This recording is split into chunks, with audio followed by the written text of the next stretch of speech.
for one chance, just one chance, to come back here and tell our enemies that they may take our lives, but they'll never take our freedom.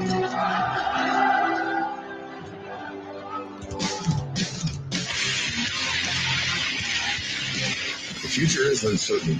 I know this. Death is inevitable. I know this. But one thing is certain. As free men, it is our right to live unencumbered and in peace. And those times are quickly drawing to an end. And in these times, peace is certainly an illusion. And as the chains grow tighter, our ability to slip those chains increase incrementally with every passing moment. Inaction is no longer an option. It's time to raise our voices like a cacophony of thunder and lightning and tell the masters no more. And this is Nighthawk, and I say, for myself, no more. Revolution Radio, freedomslips.com, because the freedom is slipping away.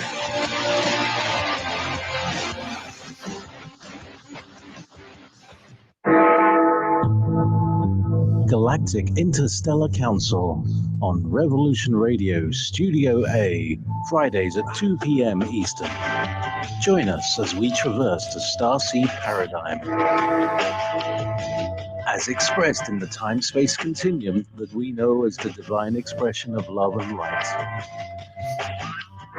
Integrating this conscious unity into the galactic paradigm. So welcome all, both terrestrial beings and galactic beings as one. So be it. You're listening to Revolution Radio.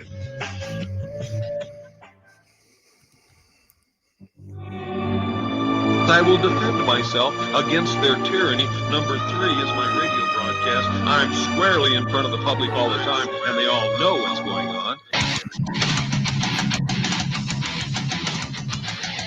For we are opposed around the world by a monolithic and ruthless conspiracy that relies primarily for expanding its sphere of influence.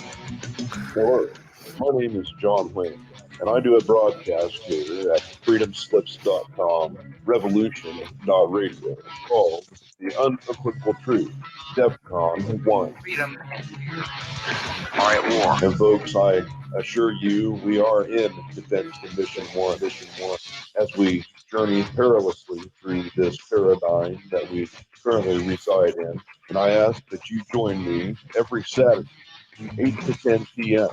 Eastern Standard Time for The Unequivocal Truth, DEFCON 1. We'll never surrender.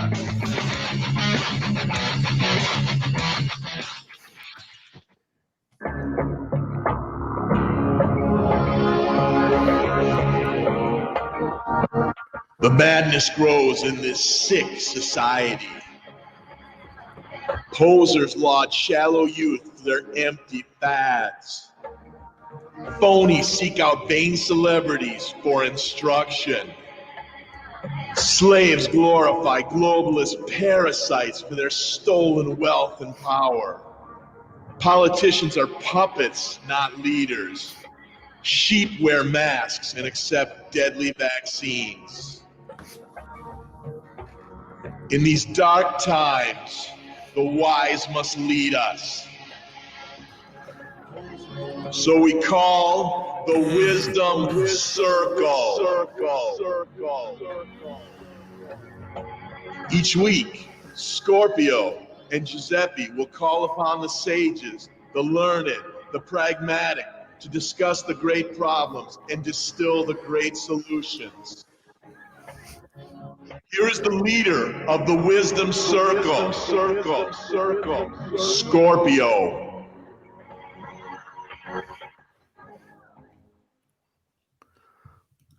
Okay, guys, welcome to the Wisdom Circle. It's November 18th.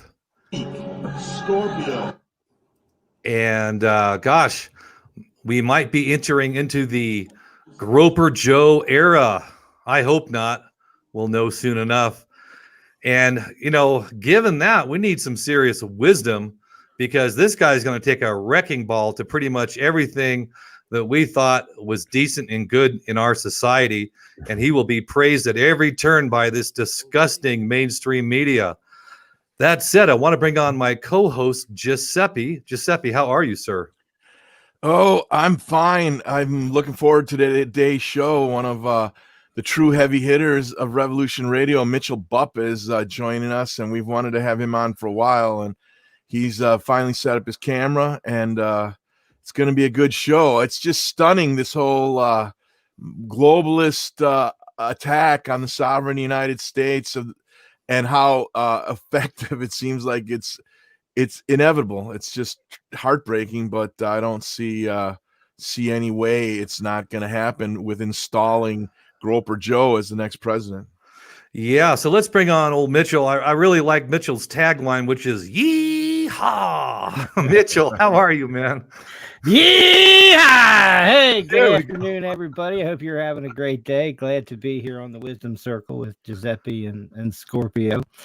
God bless you guys. You know, you work to bring, you know, truth and justice to the world. So thanks for everything you guys do, and helping Jim Fetzer off on his stuff. That's a big feather in your cap, so to speak.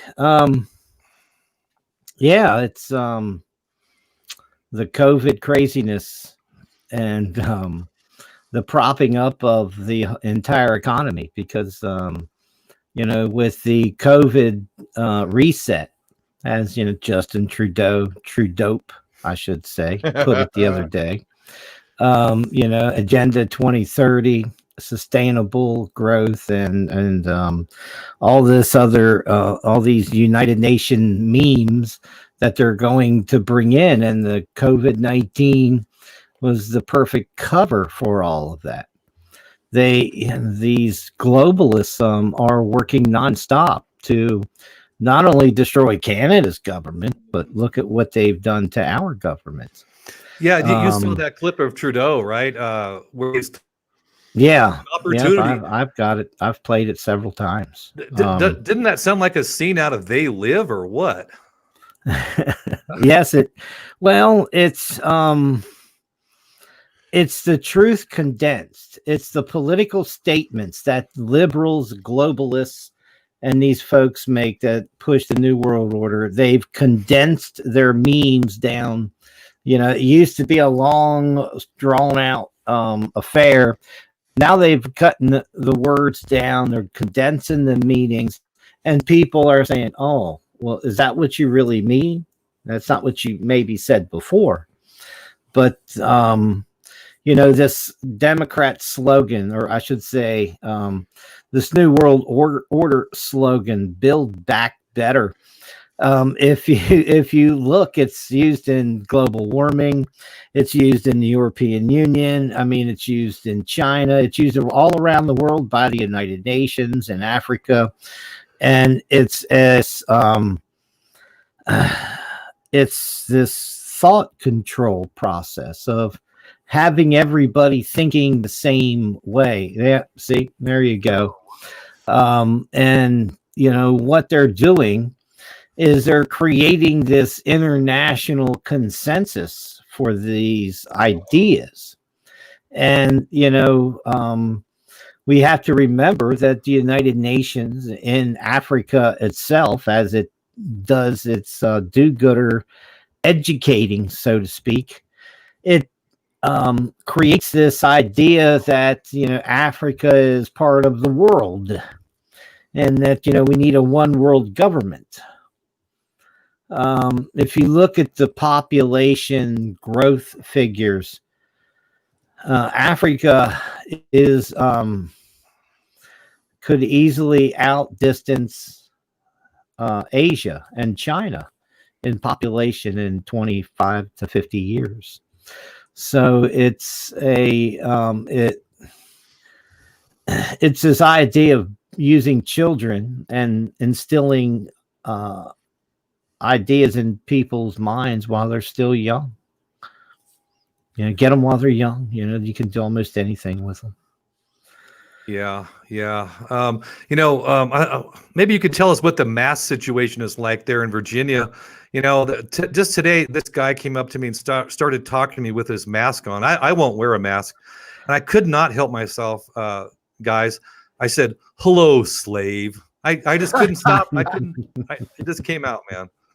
No, you're absolutely right. There aren't. I haven't seen any slave Nazis, so to speak. Mass commanders and demanders. I haven't seen anybody in the store, get in somebody's face and say, "You wear that mask." What did Ralph Northam tell you? I haven't seen that in our area. I mean, I'm sure it probably happened, and people get, I get looks, but down here in my area, they're lucky. A lot of times it's maybe 50-50. Half of the people are not wearing masks, and many that wear masks up in the front areas, they're just pulling it down, or they have a neck cloth of some kind that they slide up over, and it's all ineffective, stupid bullshit. Now, I only wear a mask when I go into the VA hospital. Otherwise, I haven't worn a mask anywhere. But many people don't down here. Good. It's tragic that you have to do that. And I mean, the insanity you mentioned earlier, you were very compassionate with using such benign words like education. I mean, what they're doing to the children is mind rape. It's mind control. What they're, and the other thing is that they do these memes, as you observed, but it really seems like it's not a consensus. They're squashing resistance. People like us, they act like we don't exist, and the whole methodology, it seems, they're going to implement globally, and I'll get your thoughts on this, is they're just going to say, you get the mask, you have your quantum tattoo or your chipped passport, and you can come back to real living. You can go to concerts, you can go to restaurants, you can go to movies. If not, you're not part of this global society. Don't you think that's where they're going? Well, they certainly are using the COVID-19 as a control mechanism. How, to the extent that they're going to get away with it, I think what they're finding out, like the National Bootlickers of America, the NBA and the NFL and these other sport teams have found that, kneeling for Marxists and dope dealers that overdose in the hands of police custody, or people that are trying to steal a gun and they say, "Hands up, don't shoot," which, hey, it's a great myth, like Antifa or the BLM, according to Jerry Nadler.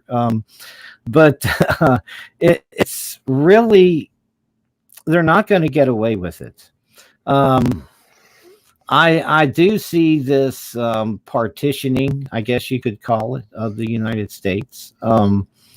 I think that that is going to be continued unrest, just for the simple fact that the Marxists and the Antifa and the communists, they already look at Joe Biden as the enemy because he's an old white fart who's been in politics for 47 years or something like that. I mean, really, Joe Biden shouldn't win the election. I don't know exactly how everything is going to work out with Trump's appeals through the court system. He got shafted by the Pennsylvania State Supreme Court the other day. It was ridiculous. Yep. That ruling, where they said just because the legislature hasn't defined a feet number, a minimum distance or a maximum distance, that they could essentially be put anywhere in the building as long as they were in the room. I mean, you're talking about the Philly Convention Center, and there's some big ass rooms. You can put somebody on the other side and say, "Hey, we're in compliance, no problem." The recounts in Georgia, they had they found another 9,000 vote mistake in favor of Joe Biden. Or I don't know if you know about that third one. Yeah. That's the third mistake. They had 2 times where in Floyd County and in Fayette County, Georgia, they found 2 of their tape cartridges, memory cartridges that hadn't been read since the day of the election. And that led to about... They keep finding boxes of votes for Joe Biden, too. It's really amazing. Yeah, but they never found, in Philadelphia, what they find another 8,000 votes. And Joe Biden was 85% of those. Anyway. Yeah, that's unbelievable. Sure. Yeah, it's a mess.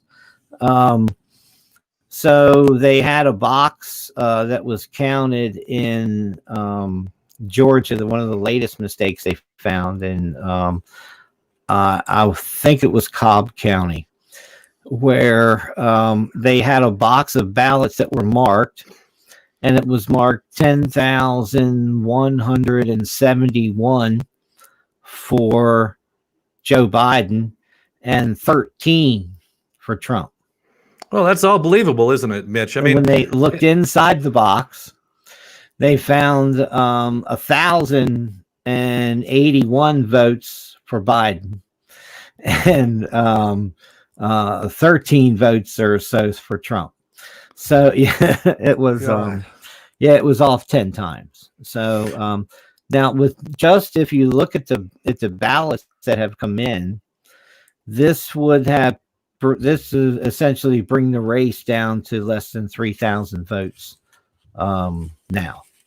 So yeah, people are not paying attention because the voting irregularities that people are finding are obvious. They are something that an anonymous or a rookie bean counter might find. You have to have a serious investigation into the balloting because, in all honesty, the people that didn't vote, how many of them actually somebody voted in their name? If dead people are voting, if signature matching has been essentially thrown out the window and it's worthless, as they've been doing in Nevada and Georgia also. So they don't let anybody see that process in Georgia during the recount, which should be part of that audit. It's not a mistake that the amount of ballots that are being rejected in the general election are 30 times lower than those that were in the primary election. It's not a mistake. Well, Mitch, Groper Joe is such a popular candidate. He's actually motivated dead people to vote. So the voter enthusiasm for him is really quite remarkable.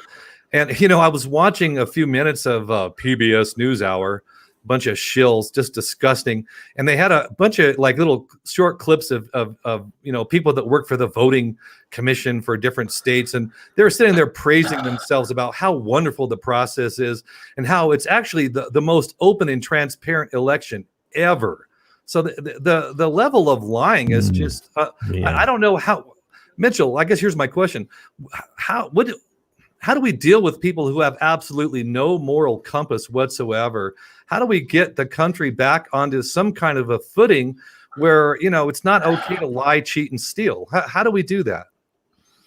Well, that's part of the problem with real freedom, is that when you have real freedom, the psychopaths and, the maniacs and people that are power thirsty and want to control everything, they come out of the woodwork. And they run operations and scams and stings, and they get themselves into power. And it's really tough to get them out because of the duopoly that we live under. And here in Virginia, there's only 2 political parties that the state officially says are majority are parties, and that's the Democrat and Republican Party. Otherwise you have to petition yourself, and have X number percentage of voters and registration and jump through these loopholes to be considered essentially a viable party according to the state of Virginia. So, this official discrimination by states that have put Republican and Democrat parties in a public process, like running a primary, like they do for whether it's for a federal election or a state election. No state government should be involved in any Democrat or Republican primary. The only thing they should have concern about is the general election. And, if and qualifying people that are qualifying for that. Otherwise, the state is essentially giving these private nonprofit corporations state preferential treatment as saying, look, these are the majority parties. They are only ones that are worth voting for. And, until you can break down this duopoly, until, maybe Donald Trump could run as an independent in 2024 if he's doesn't win his battles with the court system. So I don't know what's going to happen, except I know it's going to be more shitstorming everywhere. And, it's just a slow grind of a way to get around the Constitution and democracy and destroying the threads that hold this country together. Antifa and the Black Lives Matters, the Marxists that pretend they care about blacks. And, you have the communists who pretend to be anti-fascist by, imitating the fascists. So, yeah, I mean, you got some real confused people here. Yeah, in more way than one. Yeah.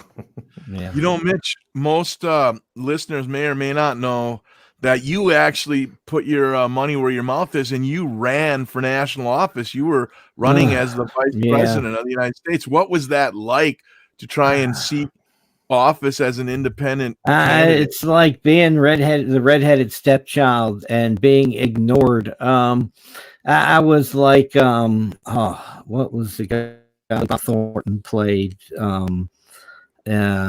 Sling Blade, was that the name of the movie? I felt like they kept me out in the shed, and I huddled up in the dirt at night as far as the media goes.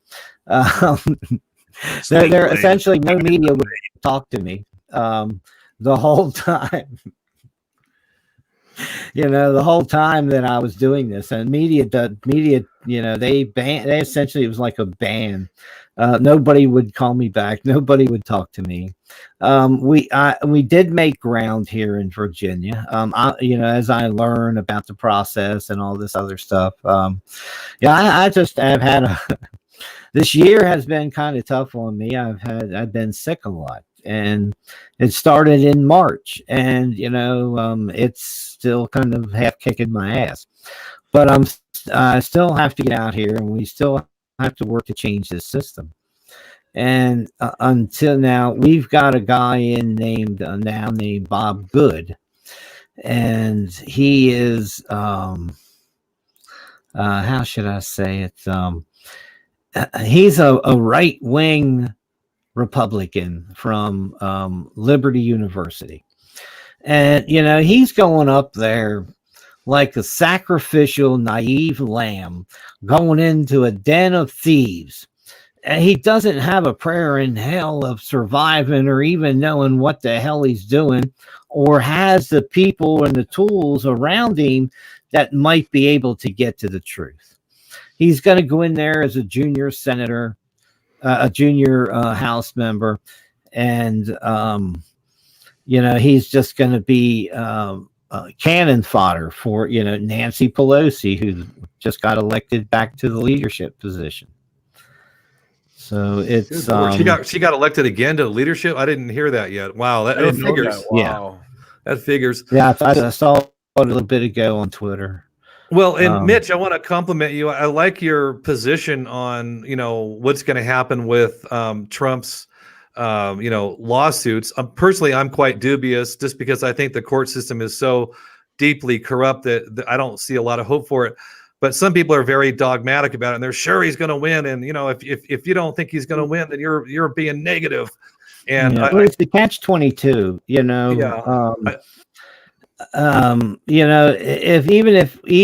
If Trump overturns these electors and is then declared winner of these states, and he does squeak out a win against Biden, it will essentially neutralize his term. As far as the deep state believes that they can neutralize his agenda. But I don't think what they realize is that Trump's new agenda, because of all of this, will be to get them. And that he is going to be releasing documents, even if he is pushed out of office. He's going to be releasing documents that show what Traitor 44 Barack Obama did, what the Hillary Clinton campaign did, and their wheeling and dealing in creating the Russia collusion delusion, as far as their political strategy to deflect the email scandal that Hillary was involved in. It is, I like to explain, what happened in 2016 to people as how many spies, were really pushed at the Trump team. And most people say, well, 4 or 5, maybe 6 are lucky, And, I've got a list of near 40. Okay. Yeah. That of people that were actually acted as spies, as covert agents, transferring information or giving disinformation and misinformation to and about Trump and this team.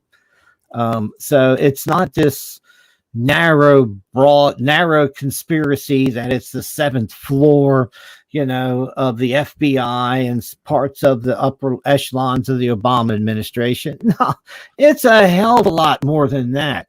It's the guts of the government, the working parts of the investigators and the management structure that went after Trump.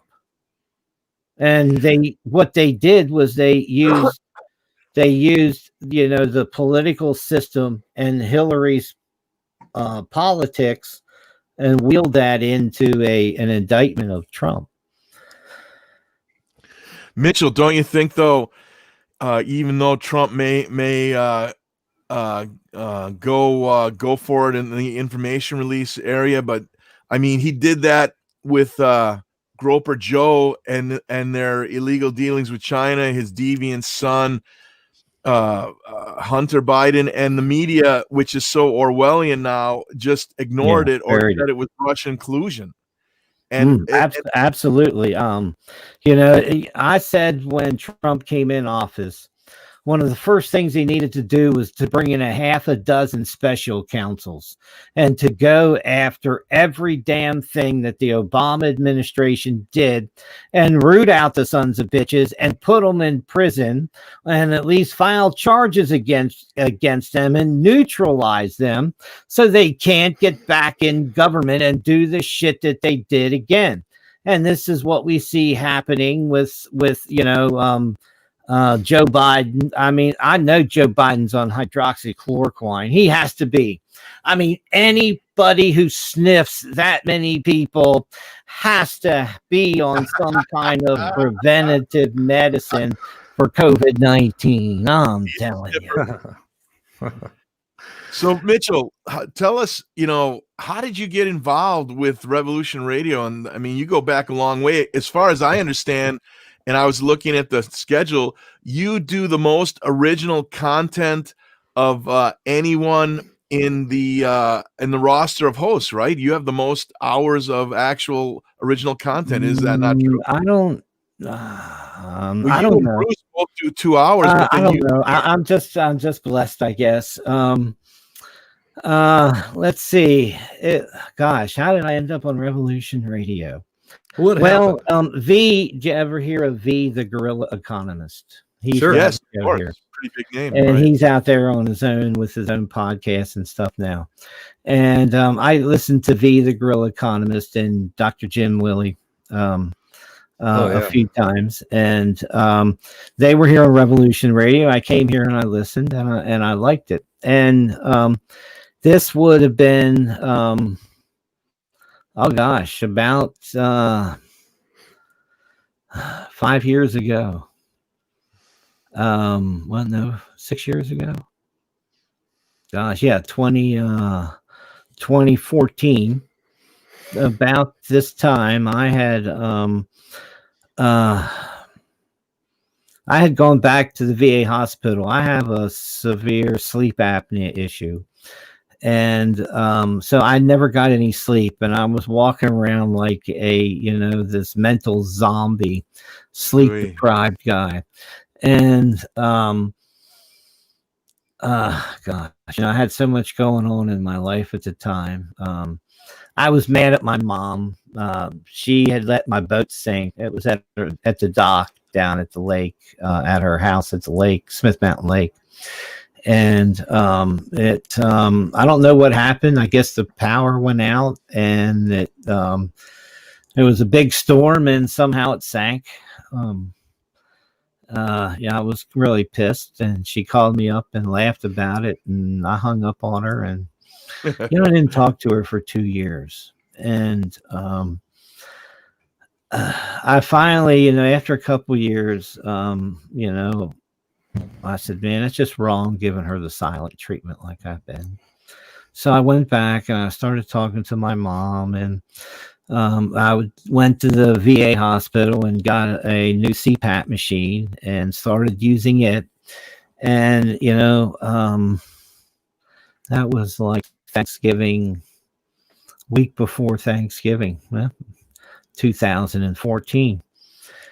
And so I had gone back and I was talking with my mom and stuff. And it was the beginning of December when she was diagnosed with stage 4 skin cancer. And it was in her lungs already.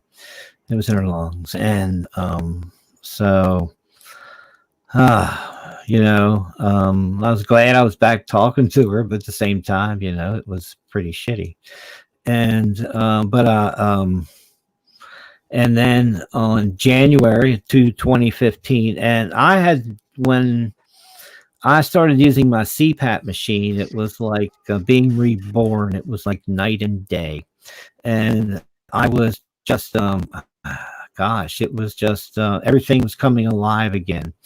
So I decided I was going to get on Revolution Radio. And, my mom comes down with cancer, and my best friend, Dan Severance, he's from Dover, Pennsylvania. He had a massive heart attack and died in the first week of January. And, And, after that, I decided, I wasn't going to leave anything on the table. I wasn't going to have a bucket list because, damn it, I'm just going to do the bucket. And, I'll turn the bucket upside down, sit on it and fish and carry my stuff around in it. But I'm going to just do instead of, wish later.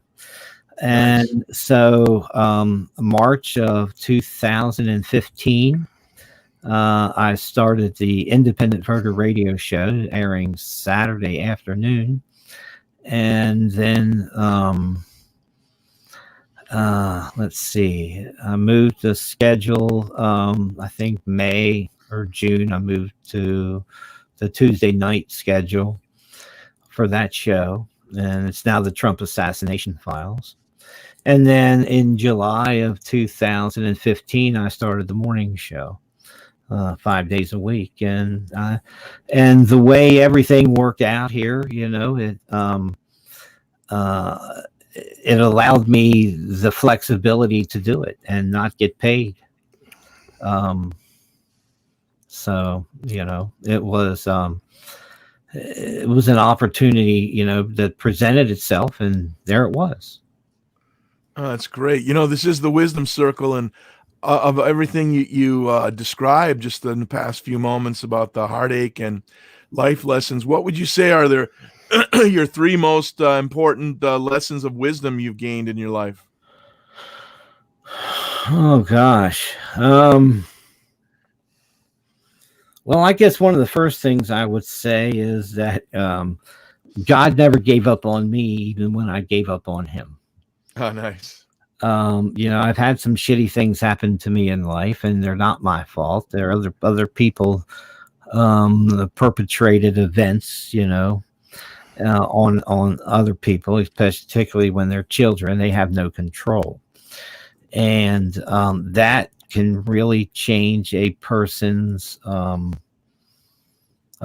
idea of what the future is and how they view it, and it's tough to overcome that stuff.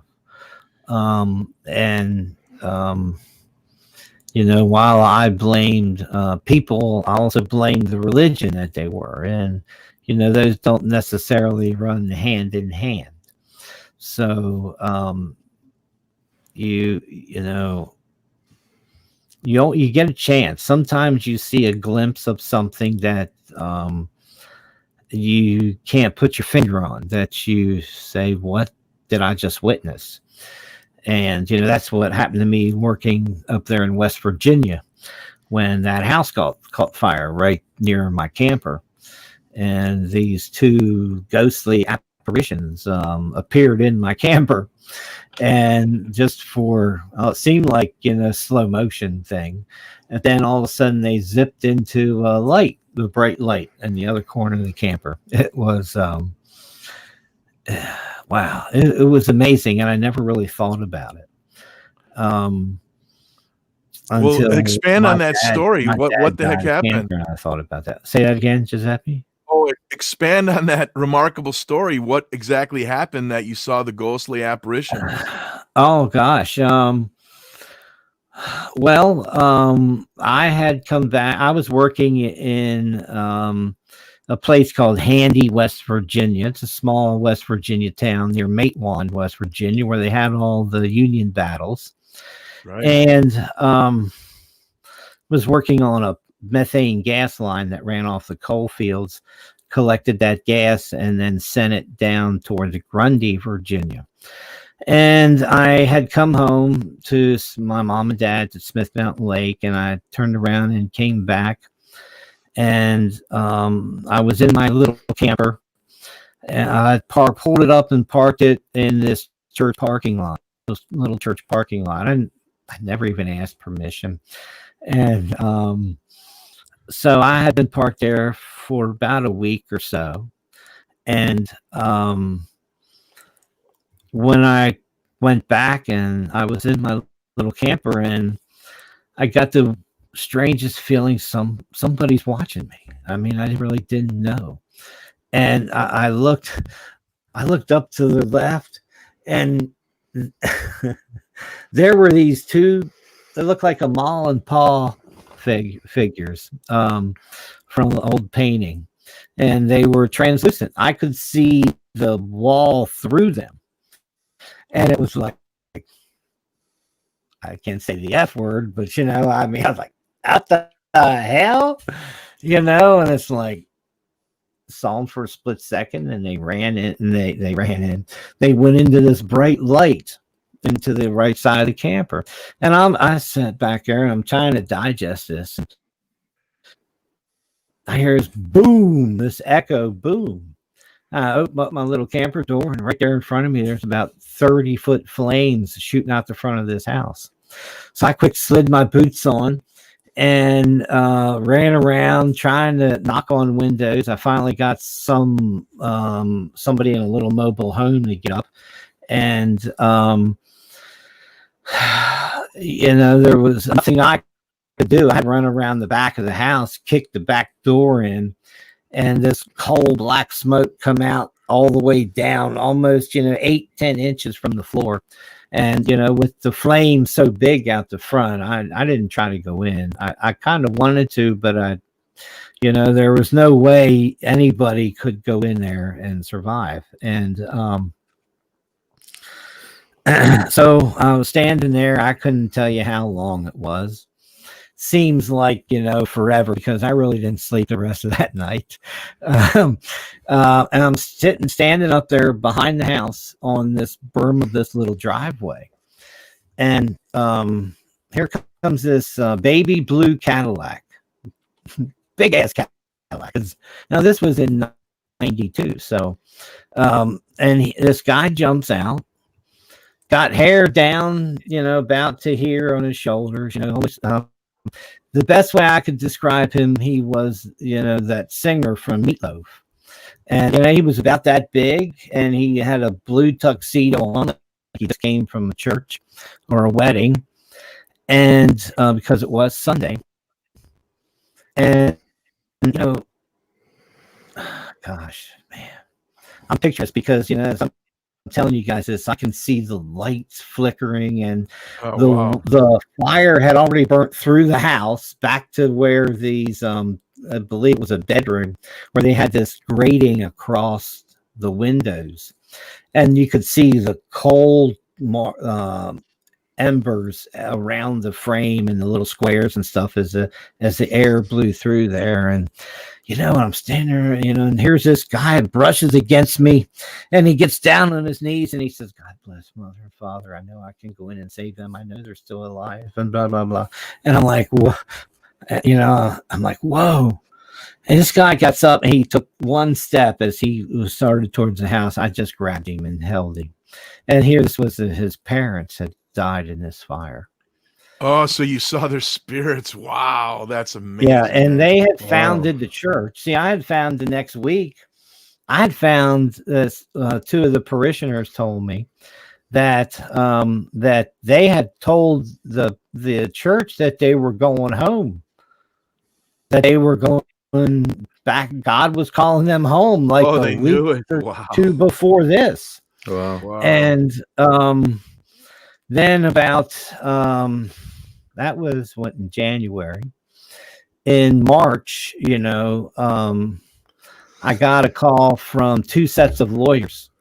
Evidently, they had a gas water heater installed, and they had found that either the installation was faulty or the water heater was faulty, and that's where the fire tracked back to. So, but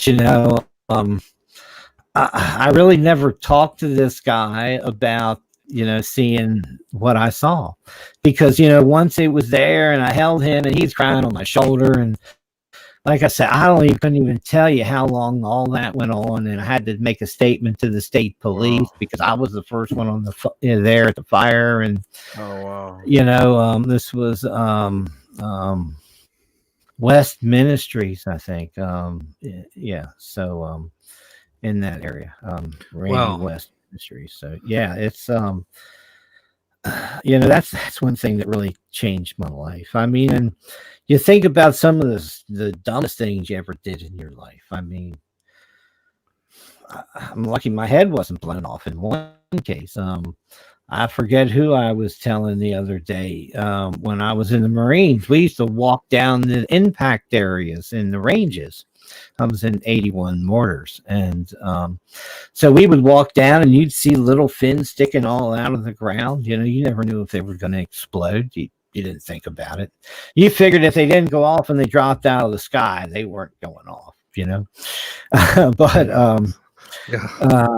yeah, you never know. My friend Bill, Wild Bill Crowley, he's probably in a mental institution somewhere, in all honesty. Well, he did 7 hits of 4-way window pane one time, and he went out for lunch and he never came back. Last I saw Bill, he had went up under the pool table in the upstairs rec room where everybody was playing pool, and climbed under the pool table and wouldn't come out. He was still having, I guess, paranoid delusions from that, whatever he did. Good Lord.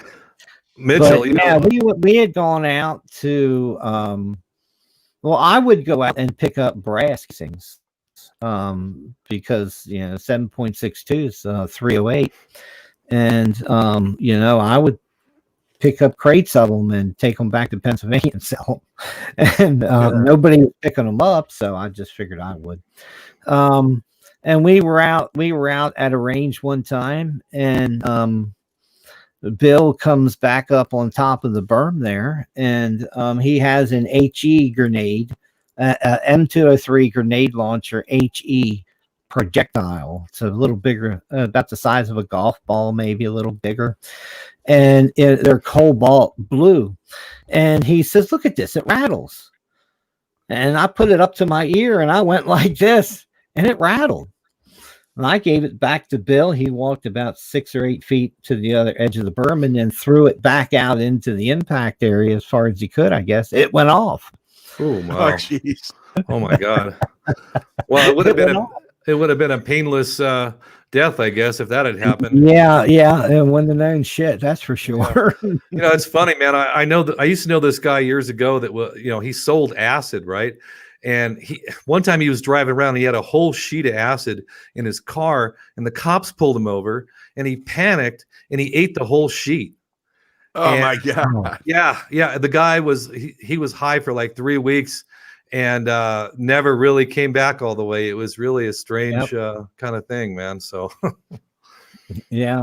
And we had, gosh, I was in the 81 Mortars platoon. Well, I tell you what, I'd be willing to bet that we did more drugs per capita than any unit. We actually had a formation because we would go out and march as close order drill for a half hour, in the mornings.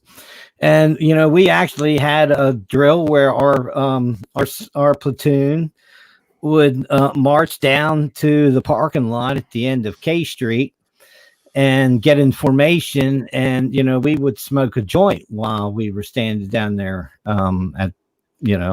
at parade rest, or just taking a break. But it was really interesting, maybe is the best way to put it, because you never know who had the talent to do what. We, our 81 mortar platoon, for 3 years running, we won the gunning competition for the 2nd Marine Division. And we were essentially just all crazy people that they put together. I should say, it was a platoon that was full of short timers and shitbirds. And then they were getting ready to go on a cruise, and they sent me there so they could fill out their complement of people that they were supposed to have. Straight out of this basic infantry training. But it was an interesting experience. I mean, we had one guy, Bert. God, he's another person that got way out there doing acid, and he actually went AWOL for 2 years, and then he called back and wanted to know where his back pay was. Whoops. That's awesome. Bad decision. I knew a guy that was in the Navy for years, and he told me that acid was actually the most popular drug because there's no odor. It's easy to hide, and it's difficult to tell if someone's on it. So you just have to wonder how many people, this is back in the late 80s, early 90s. So you just have to wonder how many people were tripping while they were in the service, man. I don't know. Oh, I know quite a few. How long were you in the service? We had just finished. Oh gosh, and it's the brass knew. The guy that won our gunning, our number gunner, guy named Frapp. He was from Oklahoma, but he was just a speed freak.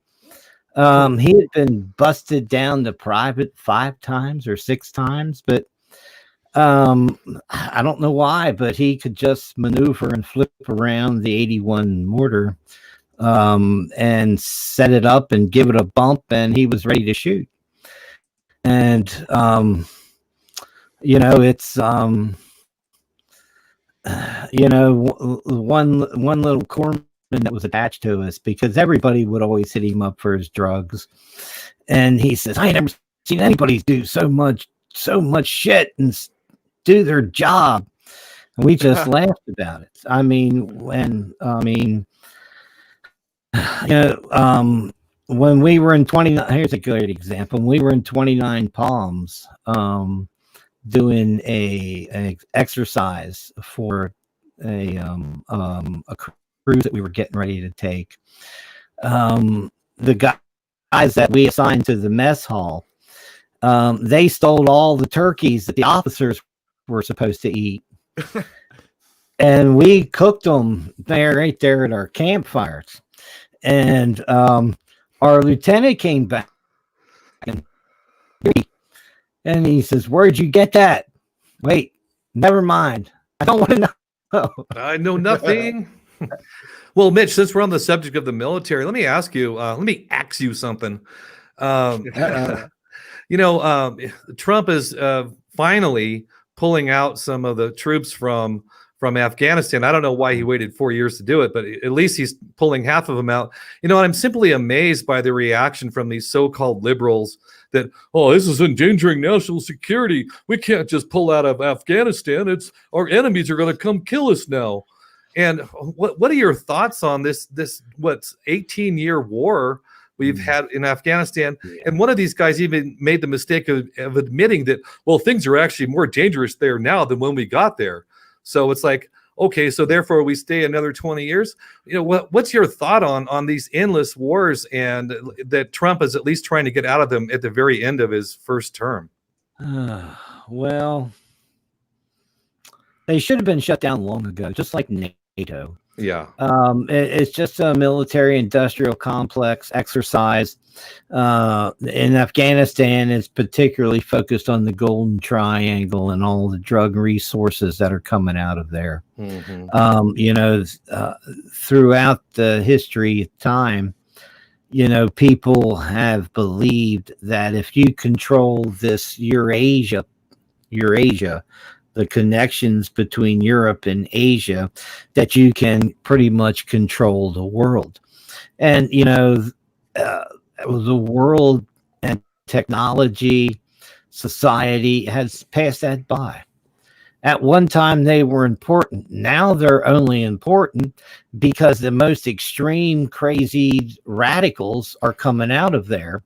And, you know, we have the number of toxins and stuff that's available today, you know, nuclear, what do you want to call them? Dirty bombs, I guess. We can't control the world, but that's essentially what they're trying to do. They put in all the puppets across the Middle East, and, you know, they're trying to partition Syria. But they already know that they're in some serious problems in the Middle East and in Eurasia because of some of the stuff that's going on in between India and China, Turkey, Azerbaijan and Armenia, Turkey and Libya, Turkey and, you know, other NATO allies like Greece and France. And Egypt. Yeah, it's there's a lot of shit going down there, and people are underestimating the amount of chaos that's going to be caused by Turkey in the end, and how we are, you know, we've always been on this opposite side of Turkey, but we've never taken the action to fix that position. We've always placated to them because they used to be secular. Now they're hardcore Islamic. And, you know, it's a failure of leadership to support these things and these regimes.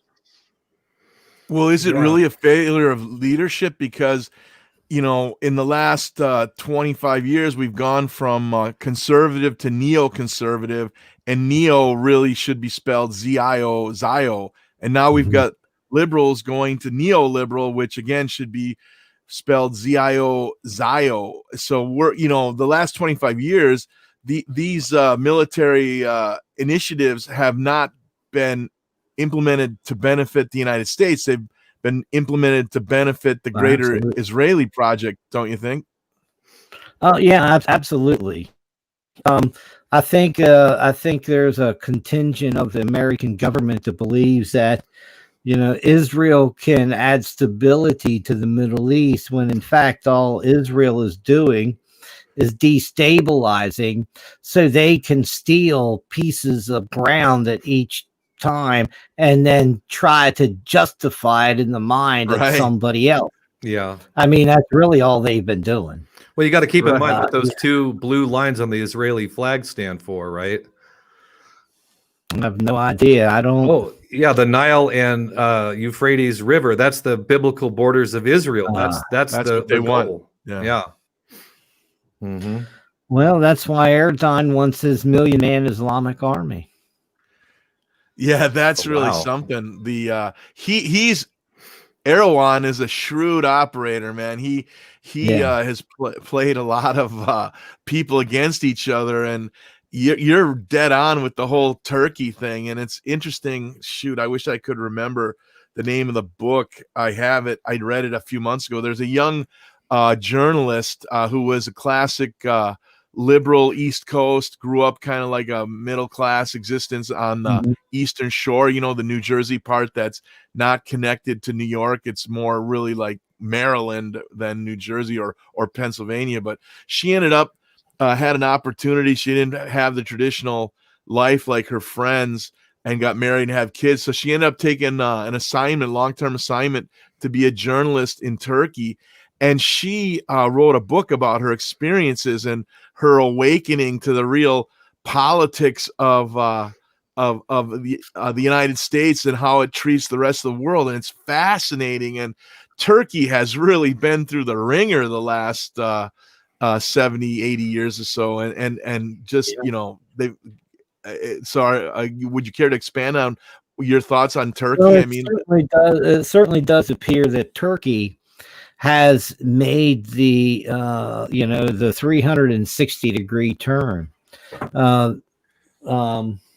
from this idea of what happened? My box fall down there. Probably. Anyway, so yeah. Well, a lot of times, cultures shift, and I'm gonna have to fix that. Be right back. Y'all go ahead. Sorry. Yeah, well, we're almost at the top of the hour now anyway, so it's a good point for a small break. There we go. Okay, we'll be back after these short messages, guys. Stay tuned. We're at the top of the hour, Mitch. We're at the break. All right, let's break.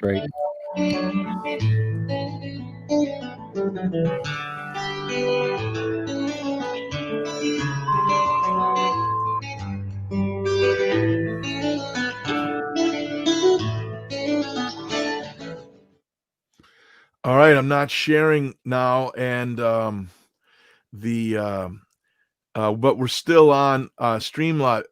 When I gotta ask Mitchell, when you're talking, your microphone is like constantly crackling, like you have a short or something. Do you hear that in your headphones? How come we're not hearing Mitch? Sorry, were you talking to me? I'm muted. Yeah. We're on StreamYard, but we're not on Revolution Radio during the break. Okay. So what we're hearing is when you talk, there's like a crackling, like your mic has a short or something. Are you hearing that in your headset? No. That's weird. That's all right. I mean, it's just there. It's no big deal. In fact, it's not real loud. When he just talked now, I didn't hear it anyway. That's interesting. Yeah, I'm not hearing it now either. I wonder what. Oh well, you never know. Technology. Yeah. So Mitch, how long were you in the military, man? 3 years. That was enough, huh? Yeah. Well, since I didn't kiss ass, I didn't get promoted. Oh yeah. And then when I was getting ready to get out, Captain Tampon calls me in. Captain Tampon. Well, his name was Captain Tampon, so we Close enough. anyway. So he calls me in and he says, "Well, it's about time for you to get out, Bup. We'll give you E5 so you can re-enlist for E6." And I'm like, "Well, no, sir. That's all right." I had already had 23 months, time and grade, first class PFT, expert rifle range. I had made the cut and score several times, but they had never, unless you're recommended, you don't get anywhere. And yeah, of course. I mean, like I said, our platoon was a handful of idiots, and I won't lie, I joined right in with them some of the time. Of course. Oh yeah, we paid a hooker to sleep with our lieutenant and give him fucking clap. No way. Oh, Yeah. That's amazing. Never know what you might catch in Puerto Rico. Oh wow, man, that's a great story. Oh man. Yeah. I mean, it was crazy. I mean, we were in Norway, and they helicoptered us in the dark, and we got off the choppers and we set up our gun emplacements up on top of the ridge, and oh man, it was like beautiful. It was like a postcard from Norway, except you're setting up there with your mortar on top of this ridge looking down on this fjord, and here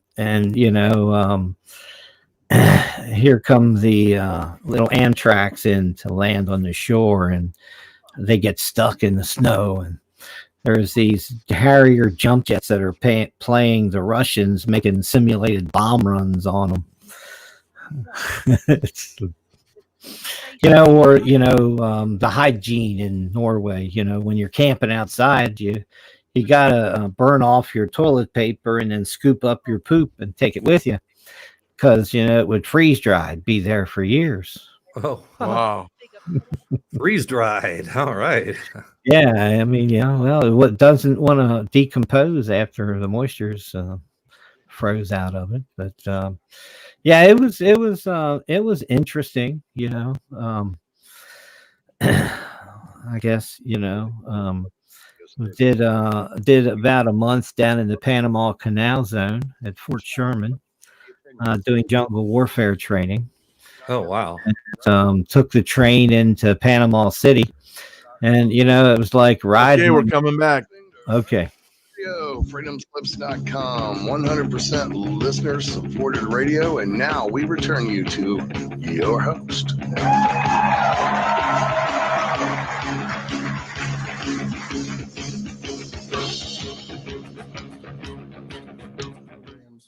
Okay, we are back here on the Wisdom Circle. I'm here with Giuseppe, my co-host, and our special guest today, Mitchell Bupp. And, at the top of the hour, we were talking about Afghanistan and, the motives, the possible motives for being there. But, I don't want to dwell on this too long. But, Mitch, I want to ask you another question, because you had talked about, the strategy of controlling the world through controlling that corridor. And one thing I find really strange about these endless wars that we've been in is that, for example, Afghanistan has one of the biggest deposits of lithium in the world. I think the only one that rivals it is the one in Bolivia. And the deposit of lithium has been essentially turned over to the Chinese, which I find very strange. And, the same thing happened to a lot of the oil in Iraq. People are saying, oh, we fought the war for oil. Well, it turns out we gave a lot of it, the control of it, to the Chinese. How do you think, what kind of mechanism is at work at play there? It seems like they're just trying to hand over a lot of power to the Chinese on a covert level. What are your thoughts on that? Well, Well, if you look at the globalist plan and you look at what the CFR has been doing, you want to look at what Bilderberg Group, look at the Davos economic conferences. Every place you look, you see China saying that they will provide the equity for the world. And of course, the only way to destroy America is really to destroy our economic power. And if they destroy our economic power, we will slide into this third world country status. People will, if you look at inner cities today, and actually in the last 50 years, you can see the slow degradation of everything. And it's essentially because the wealth is being taken, it's being redistributed, and it's taken out of America and sent somewhere else in the world. Yeah, and it seems like China is the biggest recipient of that, with their most favored nation trading status and NAFTA and all that. And, what's interesting, Mitchell, is right now, China is fully open for business. They are not under any kind of restrictions. Their industry, everything is at full tilt now. While meanwhile, Groper Joe is intending to lock America down nationwide for a month to 6 weeks, probably longer in reality. And Europe is doing the same thing. But here, China is going full bore, full stream ahead. Yes, of course. One of the things that I don't know if you're aware of, that China and a lot of Asia just signed a trade agreement without the United States on it. Really? I think they just did that this past week. Every country in the world is going to have to make a choice. They're going to have to make a choice of whether they want to be a third world slave style nation that is an import-export traded nation, and they are trading their wealth and moving it offshore, or they're going to have to build their own industrial infrastructure. It doesn't matter if it's China and India, the two biggest, I would say, most populous countries, I believe, in the world. Yes. They will have markets that are easily can take care of what they produce, and probably would actually need to import because of their size. However, many other countries can build their own industrial infrastructure and supply the goods that they need within that country. And what that does is that provides jobs in an industrial capacity, and it builds wealth for that nation. As long as that nation is essentially stripping its natural resources, sending it all overseas, and then buying an 80-20 import-export ratio and bringing that stuff back, you're never going to be able to get anywhere for your nation. Your nation's never going to be able to rise out of that slave status. See, this is what it was believed that NAFTA was originally, some of the things that it was supposed to do for Mexico. And, and it hasn't. It has essentially, it has put in place this low pay serf style system in Mexico itself. It Absolutely. codified the corruption and everything in place. So, trade agreements are double-edged swords, and countries, until they build their own infrastructure industrial wise, they will never get out of their slavery. Sure. And, NAFTA has essentially been a race to the bottom for wages. And, some years ago, my art agent lived, 6 months out of the year in China. This was like maybe 7-8 years ago. And he told me that the going rate for labor in China at that time in a factory was $3 a day. Mm-hmm. And a 12-hour day. Yeah. Well, a lot Yeah, of the not- workers not actually just in slept 8 in a hours, cot. that we're thinking. Yeah, a lot of the workers actually slept in a cot next to their workstation. Wow. Yeah. Yeah, and it's really pathetic that liberals that just want low prices, but they want fair this, they want equal this, they want all these equities built in, but at the same time they want this shit made in the cheapest places in the world that are corrupt, and they don't have good working conditions. And it's so bad today that even the factory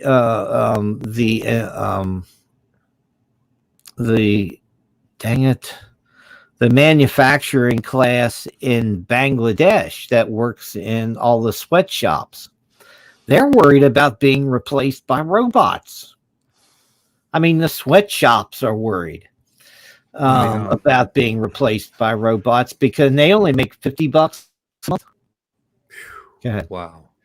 There's interesting, Mitch, and add another element to what your insightful observations is a really savvy regular listener. I'm now Skype buddies with him. I don't know if you'd want me to mention his name or not, so I won't. But he sent me a PDF file of every central bank for every country in the world, and it's like a 50-page document. Every little country, small, giant, like the U.S., all has the same central bank owned by the Rothschilds. So that is like world control of the banking system. And so then they use that economic power to take political power. And then once they've taken political power, they place their operatives in military power. So instead, what we really would need is for the militaries of the world to be benevolent and champion their own sovereign nations, right? And so, but instead, the United States, arguably the most powerful military in the world, is like in The Godfather, is the Luca Brasi for The Godfather, which is the Rothschild-controlled Israel. And until people wake up, and our only chance to break free of this satanical tyranny, in my opinion, is for people in the military to ensure that there's an actual honest government that's serving the needs of the sovereign nation, not the needs of the globalist parasitic bankers, don't you think? Oh, wait, not to interrupt, but someone just messaged me and said there's no sound. Really? Yeah, there's no sound on A. No. There's 2 messages now. Are you sharing your screen? Your Yeah, sound absolutely. I've been checking it every 5 minutes. It must have dropped. I'll redo it. Oh yeah, Good old Skype. Yeah, stuff happens. I'm telling you. I mean, people, doing a live production and with the extra elements that you guys are throwing in. Yeah, it's there it is. There you go. There we go. Yeah, it's interesting. It's weird how Skype just every couple minutes I'm leaning over and checking it because and in the whole first hour it worked fine. Yeah, And it's then on now. We're good now. And now we're good. So great. So Giuseppe, why don't you re-ask your question there, because I don't think anyone heard it. Mitchell, what does it take to make love to a woman? No, what I was saying is a good I've gotten to be chat buddies on Skype with a European brilliant person, and he sent me a PDF of literally 50 pages listing every country in the world. And there's a lot of countries in the world, and they all have a central bank owned by the Rothschild. There's like maybe out of the hundreds of countries, there's like 3 or 5 that don't have those banks, and sadly it's a coming their way. It's a coming. And so okay, now I might. Oh yeah, the biggest enemies in the world don't have Rothschild central banks. I mean, it's not a mistake. And And, I have often said, the only real chance that the world has to fight these banksters would be if, the United States and Russia and China would actually band together against the cabal. And, that would be probably the only way. Of course, there would be economic hell to pay for standing up against these people. So, well, I mean, the funny thing is in the short term, it could be economic hell, but really we have the physical infrastructure, and we could easily, everything we need in the United States, we could have a robust, vibrant economy, especially if we made a gradual commitment to more natural things like hemp and things that are renewable and easily growable, and get rid of the corrupt big agri and start to get people to grow more natural and organic crops instead of all this GMO toxic shit. It's funny how it's all tied together. The Rothschilds, the satanic minions of this plane, they own the GMO, big agri, they own big pharma, and they're all, every industrial complex, every transnational mafia, they're all owned by the same capo di tutti capo, the captain of all captains in the mafia, and that's the central bank. Yeah. That is a serious problem. People don't appreciate, the honesty, that they get when, people say, look, all your money is controlled by one cartel. And it's made out of thin air and rented to the countries. The only other better way you could get that scam is if that you made it digital and you never had to print it. Right. Then you could just throw out any numbers you want. Yeah, that way all the rules are out the window. Once you go full digital, there's absolutely nothing keeping the thing grounded to anything other than just funny numbers and fantasy money. It's incredible. It really is an act of black magic alchemy, what we have with this modern banking system. And that's really the root of the problem we all face. Yeah. It's all dyslexic, because the simple fact is, today they say you have money, you don't, you have debt. If you have any, monetary notes, whether they're digital dollars or whether they're physical dollars in your pocket, none of that is real money. It's all debt that is owed. And you're just carrying around the piece of paper that says, oh, you only owe this dollar of debt. You only owe $100 of debt, You're actually carrying around the debt instruments themselves, and people call it money. It's, it's ass backwards. Everything. If you look at the politics that the Democrats are doing to Republicans and Donald Trump, what they say Donald Trump did to, the country and Vladimir Putin and all this other stuff. If you look at the economic models that we see today, they claim to be helping Main Street, but the fact is, and the evidence is clear, the only thing they've helped is the major international corporations. That's right. Yeah. They is opposite. So yeah. Well, Mitchell, it's good to see your face. You sound like a real American and you look like a real American. What would a Mitchell Bupp administration, what would it have looked like if it had come to fruition? It would be hell on wheels. Because I would be hiring people, to go in and to do real investigative work. I would, listen, if I had my dream staff, I guess you would call it, it would probably consist of somebody like Bill Binney and Catherine Austin Fitz. And of course, Dr. Mark Skidmore could come in and help with all of the audits and that we would be doing. And, I would probably, I'd be calling Edward Snowden and visiting Assange to get the real scoop.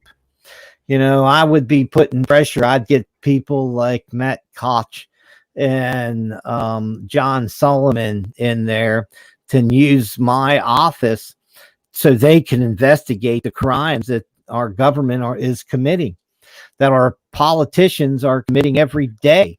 These, our professional political class is a professional criminal class today.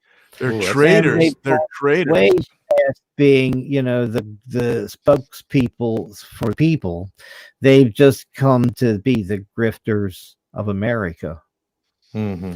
So, Mitchell, I would be getting back to. Oh, go ahead. Sorry. All these people that were run out for one reason or another for being a whistleblower. I mean, my office, I would facilitate every damn thing I could for all of them. People like Cynthia McKinney.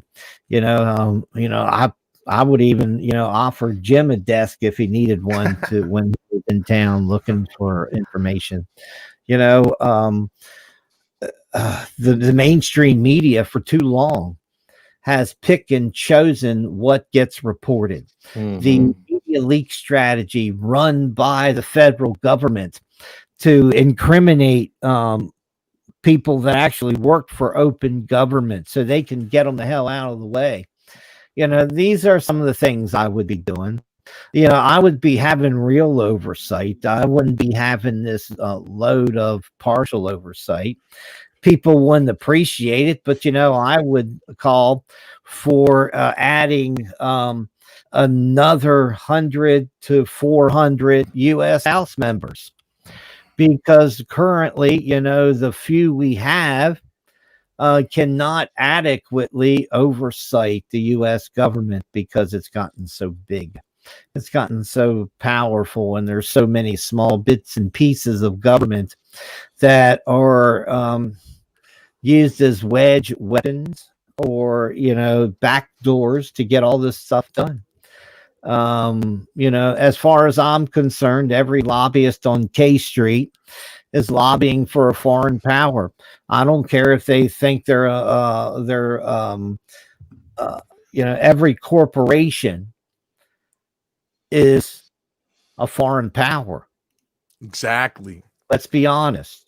Let's not lie to ourselves. They're in business to make money.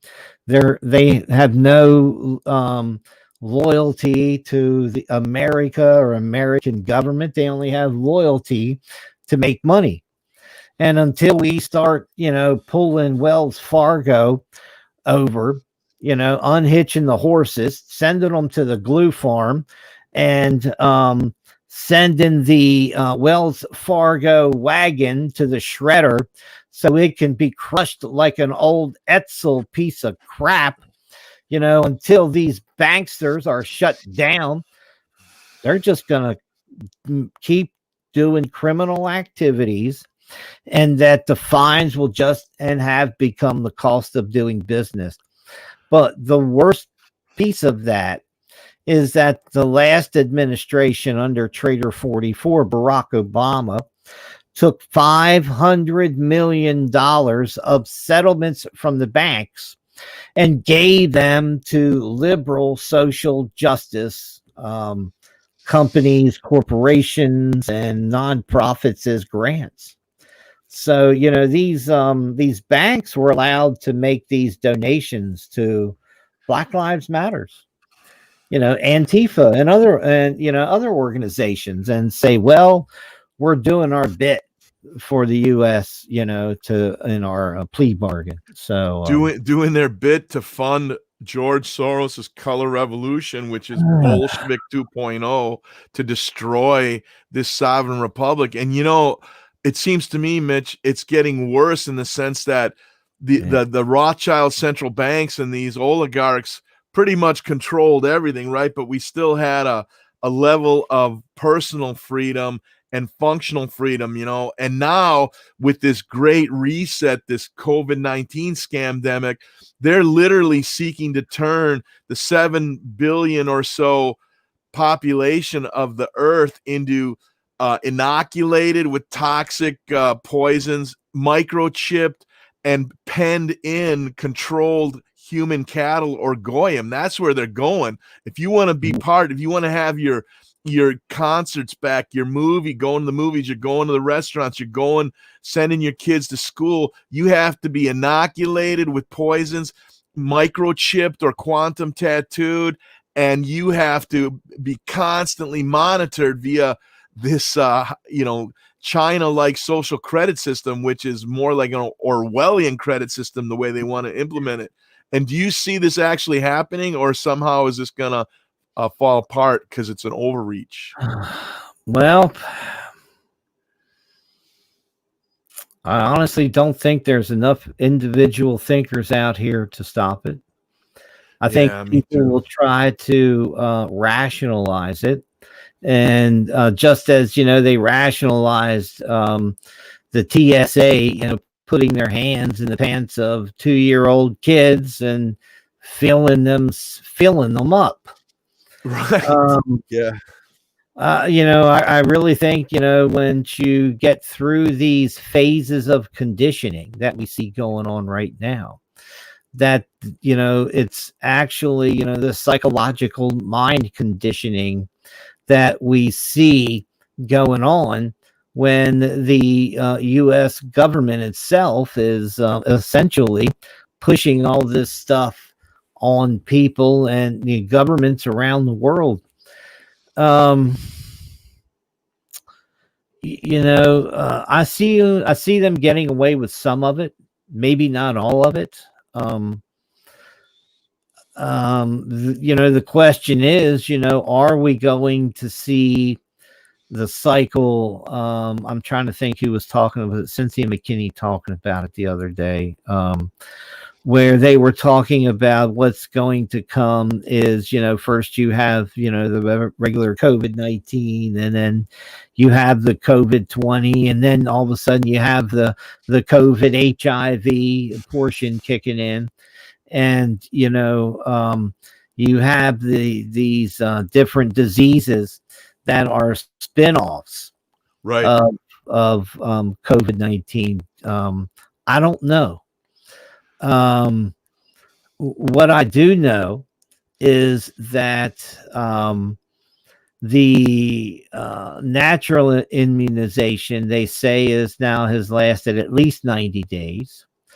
And it looks like it could last. And, when they say they have this vaccine and it works, the question that I say is, what do they mean by it works? Exactly. It works where it produces antibodies in the blood. So they inject you with some mRNA, and it hijacks a protein receptor, and it creates its own protein download, so to speak, from the viral injection of the vaccine, and it essentially reprograms this protein to reproduce itself. And I guess after the second round of shots, your body produces an immunological response to this. That is, from my belief, from what I've read, that it's supposed to be able to fight off COVID-19.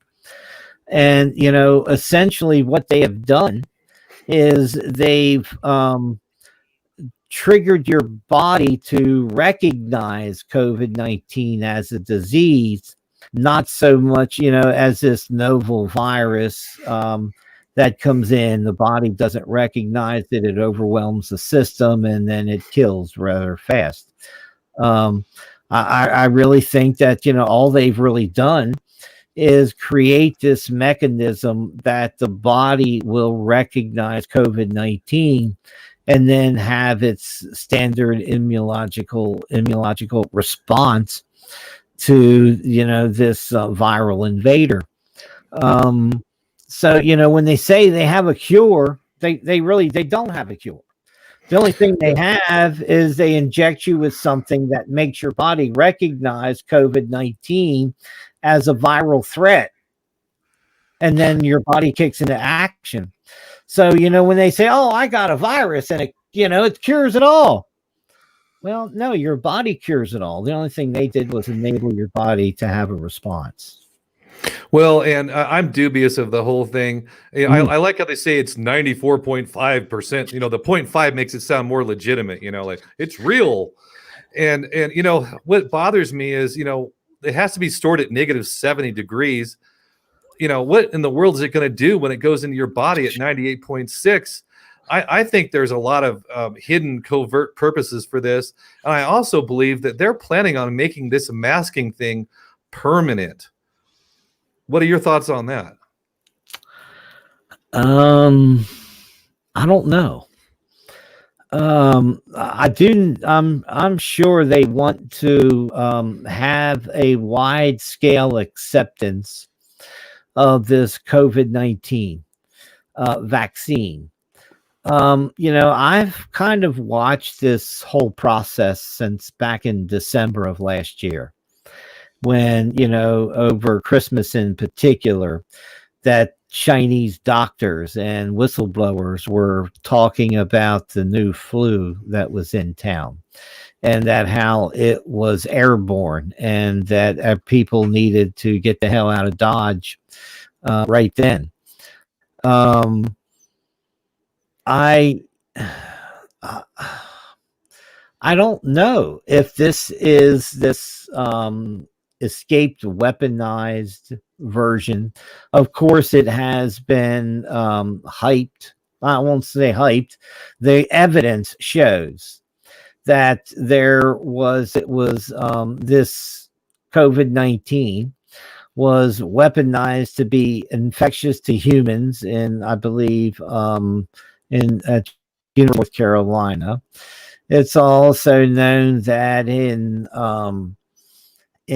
Australia, I believe, is where the HIV component was spliced in by a university that was on a grant with China. When you go back and you look at China and the quality of shit in China, and you look at building maintenance and all these other different things, it doesn't instill a whole hell of a lot of confidence. It's like Plum Island, when they built Plum Island facilities, and of course they had Lyme disease escape from there, and Right. And other toxins. They had a lot of other issues. But what they found out later was the contractor who built the Plum Island, the facilities, he didn't even go by the blueprints. He was stopping the layers of rubber, at the top of the wall, instead of going all the way to the ceiling. And there was open spaces, above the different rooms, and they had cross contamination. I mean, hundreds of times at Plum Island, where some people even got sick and died from diseases that animals were getting. And they'd have farm animals in one place, and mammals, some other small mammals in another, and somehow or another they all got the same disease, but they were supposed to be in isolated rooms. It's crazy. I mean, I can remember this failure of government, the CDC, and they have a facility out in Colorado, and they were studying chronic wasting syndrome or disease. It's a neurological disease that's real. It's similar, or I should say, it essentially is mad cow disease. And they had sheep, and they had another farm animal grazing in fields that were infected. And these wild elk came in, jumped the fence, fed with the sheep, and some of them started getting chronic wasting disease. And from there, you can see where the CWD really spread through the elk herds up into Montana, then from Colorado. And, mad cow disease is essentially a rogue protein that's self-replicating. It's not a viral or bacterial disease. It's actually a neurological failure of a protein cell. So there's a lot of things that we've done and we've created, and by accident here in the United States, I'm damn sure China is possible that they could easily do stuff like that. Well, the shocking reality, Mitch, is that these arrogant, I don't know mad scientists they think they understand how this all works. They think they have it all figured out.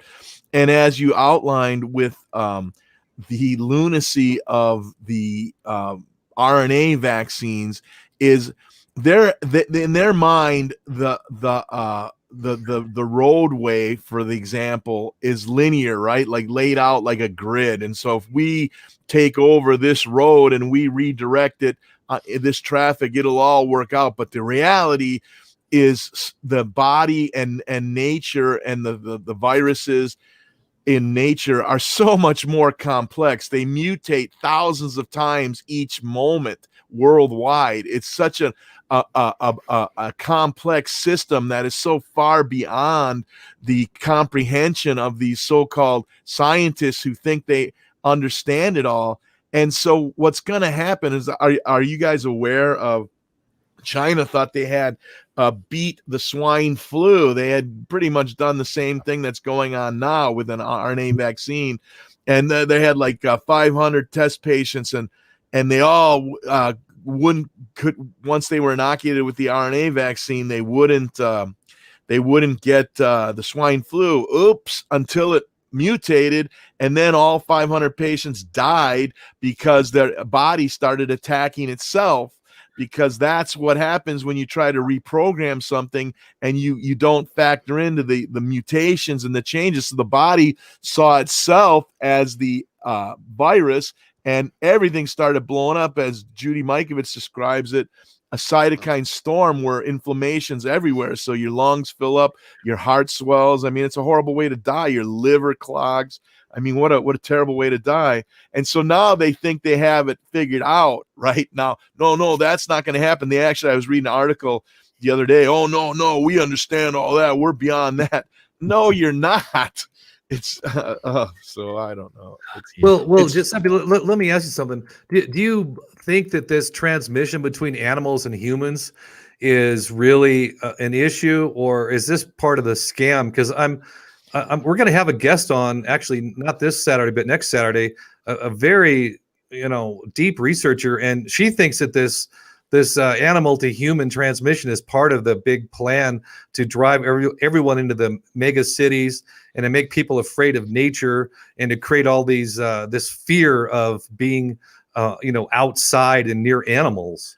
Well, in nature, the possibility of actual spontaneous jumping of a virus from an animal or a reptile or a bird to humans is pretty much non-existent. The chances are like once in 1,000 years. It just doesn't happen. Man's intervention has caused these things to become a much more realistic possibility because they've intervened and are real sloppy, like Mitchell was talking about, where they're building these so-called level 4 labs and they don't use the rubber, they don't seal it, and all of a sudden it's like a goddamn sci-fi movie, right? I mean, it's out. We've and the arrogance of humans has created this. So in nature, no, I wouldn't fear it at all. With these lunatic mad scientists, arrogant globalists, yeah, I fear that pretty much. That's the only way it's going to happen. Well, Mitch, I would hope that under a Mitchell Bupp administration, a lot of these mad scientist types would be frogged walked and put into jail. Well, we can't completely shut off research and science, and I think there's a problem with allowing these corporations, the big pharma corporations, to have the immunities that they do. Big pharma has this immunity, basically filed through the vaccine court system.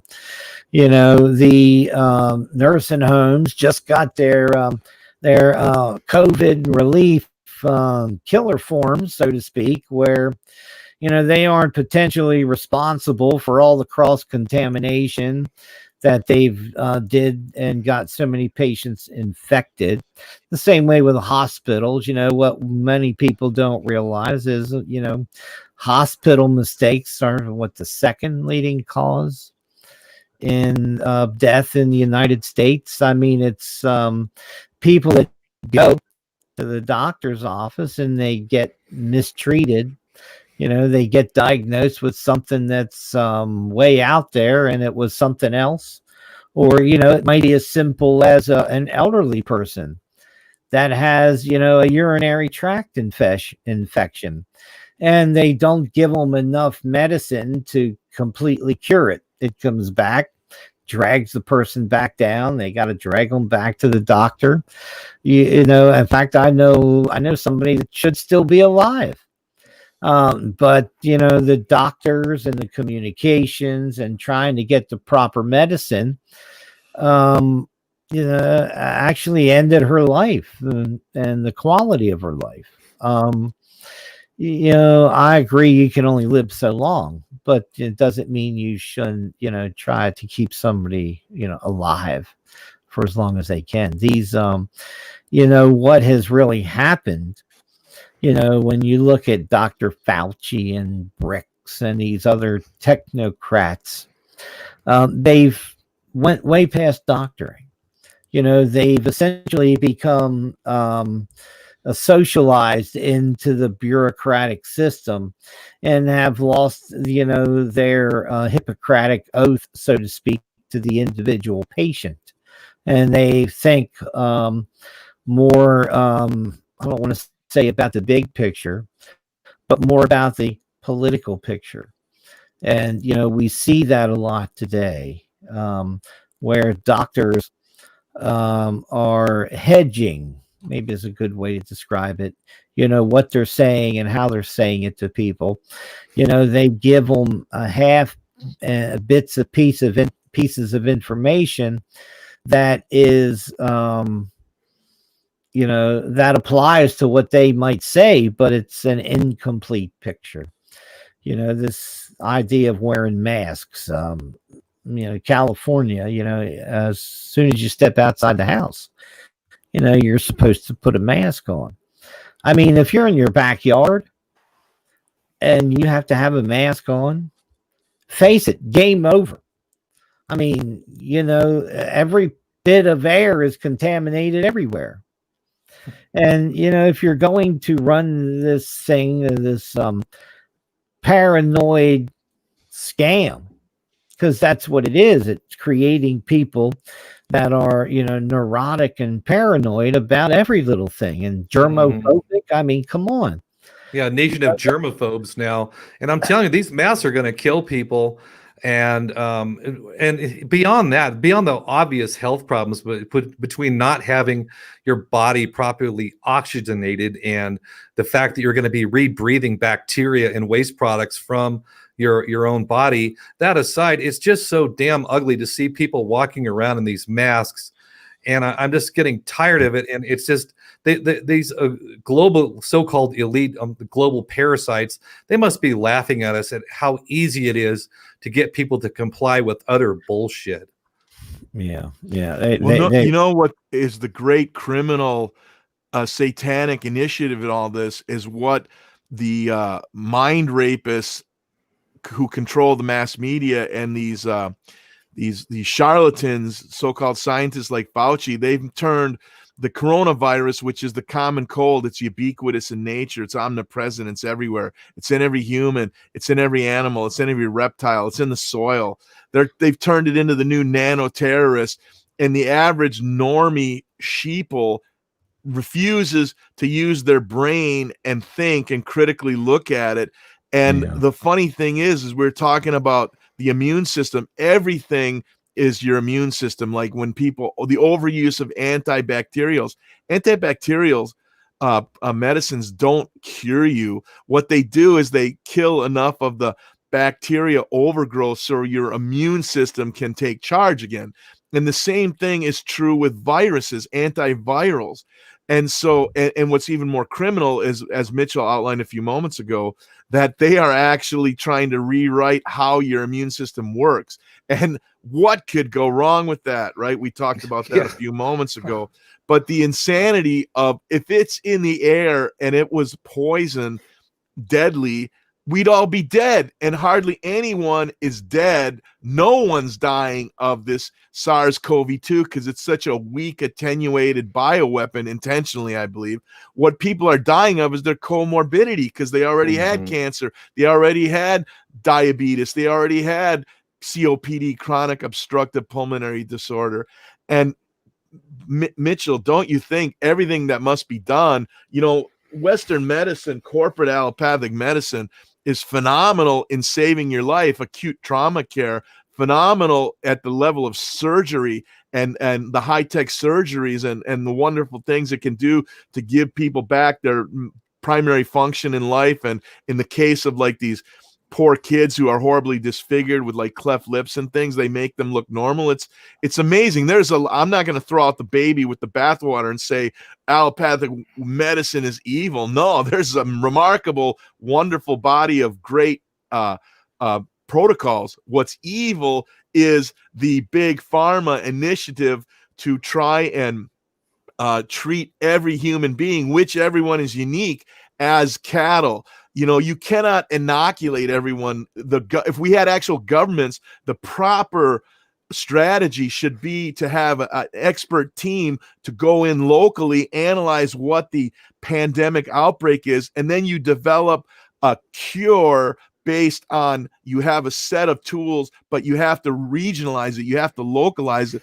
That's the cure for every pandemic. In my trained medicine, 6,000 years of Oriental medicine, is what they used to do is when, smallpox broke out, it's an episodic disease. So they'd take the pustules of a victim who had it, and they grind it up into a powder, add some herbs, and then they blow it into the nasal of children, and using that localized inoculant, that would create regional local immunity. That's the only way you could create a cure. You can't cure the world. You have to treat locally. That's the only way you can do this effectively.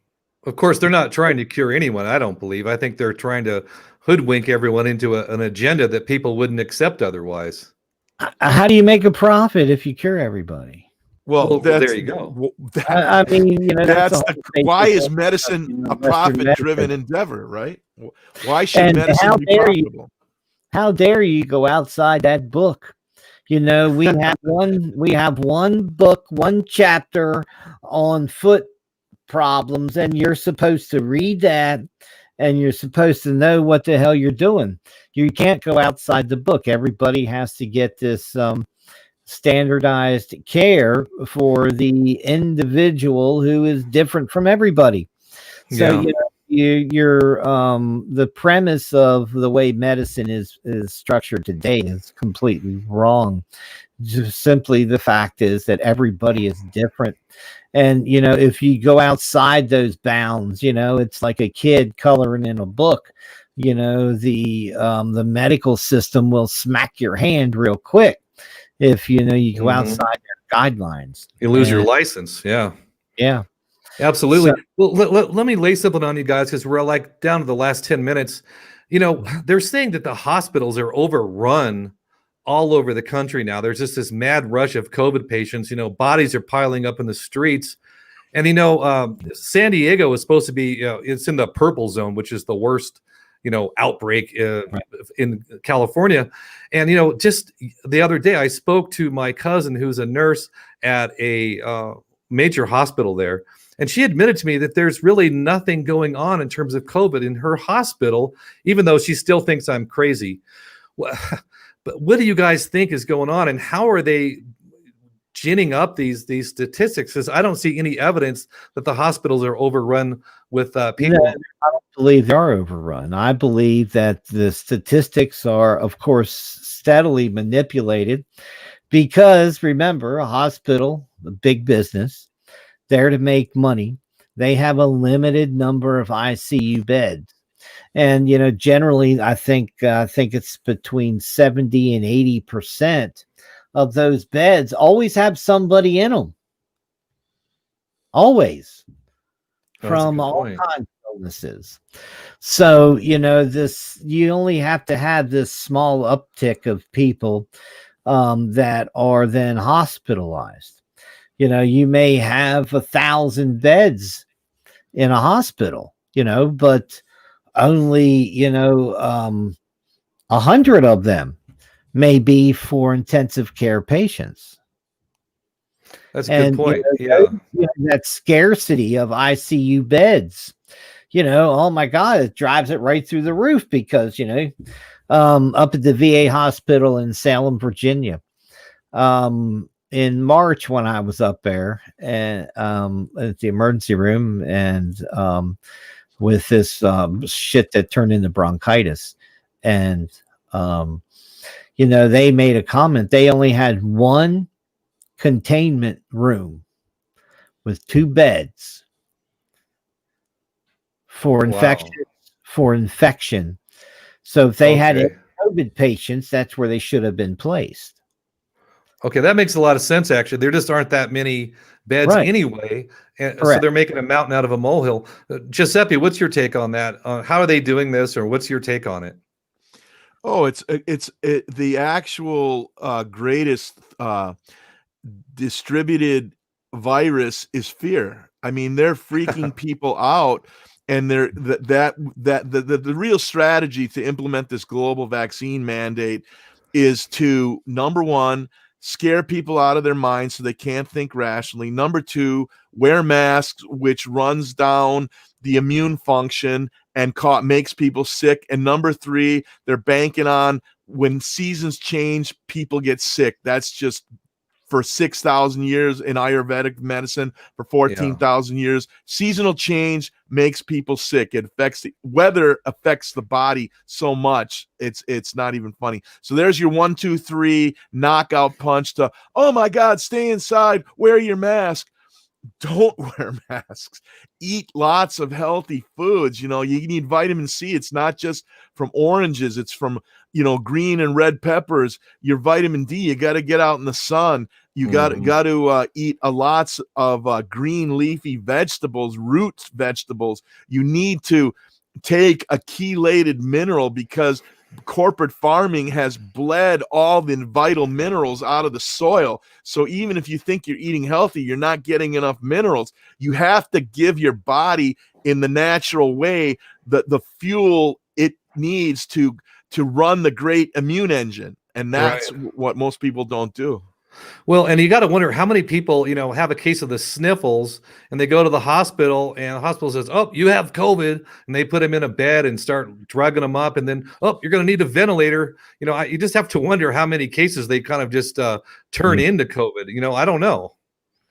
Yeah, that's, you're absolutely right. And the other piece of that is, hospitals, nursing homes, banks and doctors' offices, the money that we handle, that stuff's covered with who knows what. When you go to those places, you're exposed to who knows what. And, the number of people that get sick, they don't know where they get sick because, well, it's all environmental. And, if you think you can live in a sterile society, you would be wrong. And if you think you can live with this mask and, practice all these things and, in 6 months, you're not going to go back and we're going to have another resurgence of something. And because, they've set the bar so low for this COVID-19 pandemic death rate. They've set the bar so low that, pretty soon they could probably, declare, drug overdoses and suicides, along with the same, zest of, hey, we've got to protect you from yourself next. Right. And you can't have Thanksgiving. It's too dangerous. You can't, and Governor Newsom actually told people to put their mask on in between bites. I mean, how far are people going to let these psychopaths push us before there's some real pushback? I'd like to hear Mitchell's thought on that, because they're turning it into a nanny state where you have to stay and be the perpetual 6-year-old, and nanny's going to take care of you. And don't worry, nanny's here. Take your shot, take your pill, wear your mask. I mean, when are people going to wake up and act like adults, Mitchell? Are they capable? I think that's the first question. Are people actually psychologically capable of lodging their head from their ass? There's so many people that have a financial benefit to this, have a political benefit, have this power structure benefit. I really, you have to ask yourself, are people willing to be woke or be awake?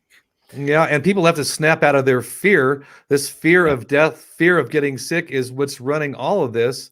And until people do so, they're going to keep pushing this further and further until they receive some serious pushback. And I don't know what the end game is, but I don't think it's going to be good for us, and especially not good for coming generations. That's the part that really worries me the most. Mitchell, we're down to the last couple minutes. What are your final thoughts?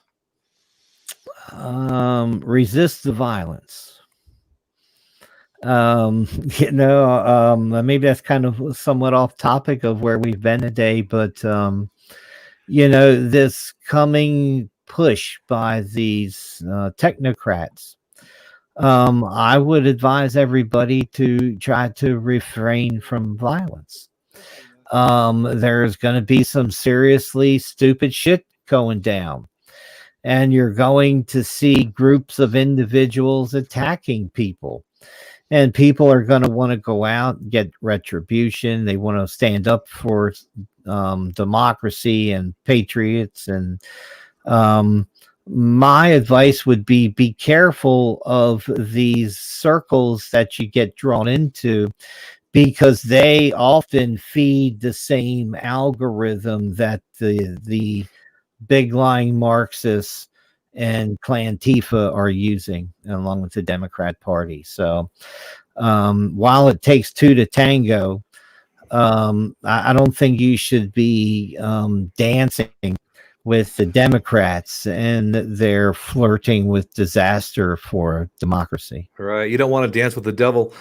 Okay, well, I just want to remind everyone, too, that, Revolution Radio is 100% listener funded. So please come aboard, help us out.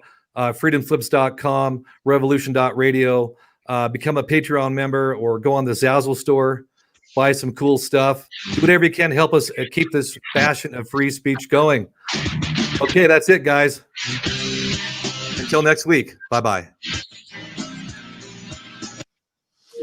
Wow, Mitchell, we're done on Skype with Rev Radio, but we're still got a minute or two here but man, you got to come back. What you said at the end, that's a whole show itself, with what's going on with the trying to foment this second civil war and all that. Holy cow, you got to come back, and we got to do that one. And they really are. It's this left-right pool, and just because right now it's the Democrats that are walking us towards this fascist state. We have to remember 9/11, 8 years of a son of a Bush, and right. Is the neocons coming in and working to justify the police state that they brought in, and unveil all the surveillance that they already had in place. It wasn't that this stuff wasn't in place before 9/11. It's just it wasn't commonly known, and people, didn't, have this justification for it that they had after 9/11. Right. So, Right. a lot of stuff to talk about. I never did tell. I think I told Giuseppe or that I don't even know if you were sitting there when we were talking about that Scorpio. When I was in the military, and we bought a prostitute with VD for our lieutenant. That was funny. That was hilarious. We had went on a Carib cruise, and we had stopped in San Juan, and we paid this hooker who we knew. Somebody said she had VD, so the gift that keeps on giving. Yeah. No, I sorry, I had to get up. Someone came to the door. I had to answer it. That is funny though. The gift that keeps on giving. Oh, Well, this is really crazy stuff that in the military too, that we saw, and I did. And I was part of the Marine detachment that went down to watch the Cuban refugees during the Muriel boat crisis, and I was down there for a month. And they come in at 2:00 in the morning, turned the lights on, and said, "Hey, come on, we were flying out. We're supposed to be in Cherry Point in 4 hours." That's a Marine Corps Air Station in North Carolina. So we packed up the Jeeps, and it was 2 or 3 Jeeps and some couple other people, and we went up and we backed them onto a C-141 as it sat idling on the tarmac. I think that was the toughest thing I ever had to do as far as driving. But you're backing up into this airplane at about a 45-degree angle with this little trailer on a pintle hook that would just kind of keep shifting. And so, we loaded up our airplanes and we flew into the Coast Guard base in Key West. So, it was okay. And then we had all our liberty restricted because there was fights between gays and Marines. There was, because Key West, Florida was like the San Francisco capital in the winter. That sounds like a new Pixar film, Gays versus Marines. Oh my God. Yeah, we went over to the pier one night to watch the sun go down. And we're standing there and we're looking, and here you see in the crowd, you see these people kind of getting pushed aside, and this guy's running through the crowd, and you see him ducking, and you see about 6 feet behind him, there's 2 cops. And, and we're standing there, and he runs over right, about 3 feet from where we were. And, you're standing on these pieces of rock and coral, and there's places where there's holes that go down into the water. And he runs over there, and right beside of me, man, he throws out this, must have been about the size of a softball, white ball of Coke, I guess, and just threw it down into the water. It was crazy. We the only reason that we were called in was because the original Marine detachment that had gone down there,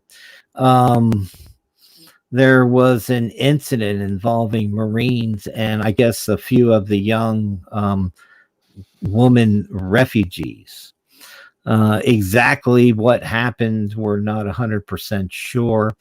I've heard different rumors, but I do know for a fact that there was one Marine that was court-martialed for having, illicit contact with the Cuban refugee girls.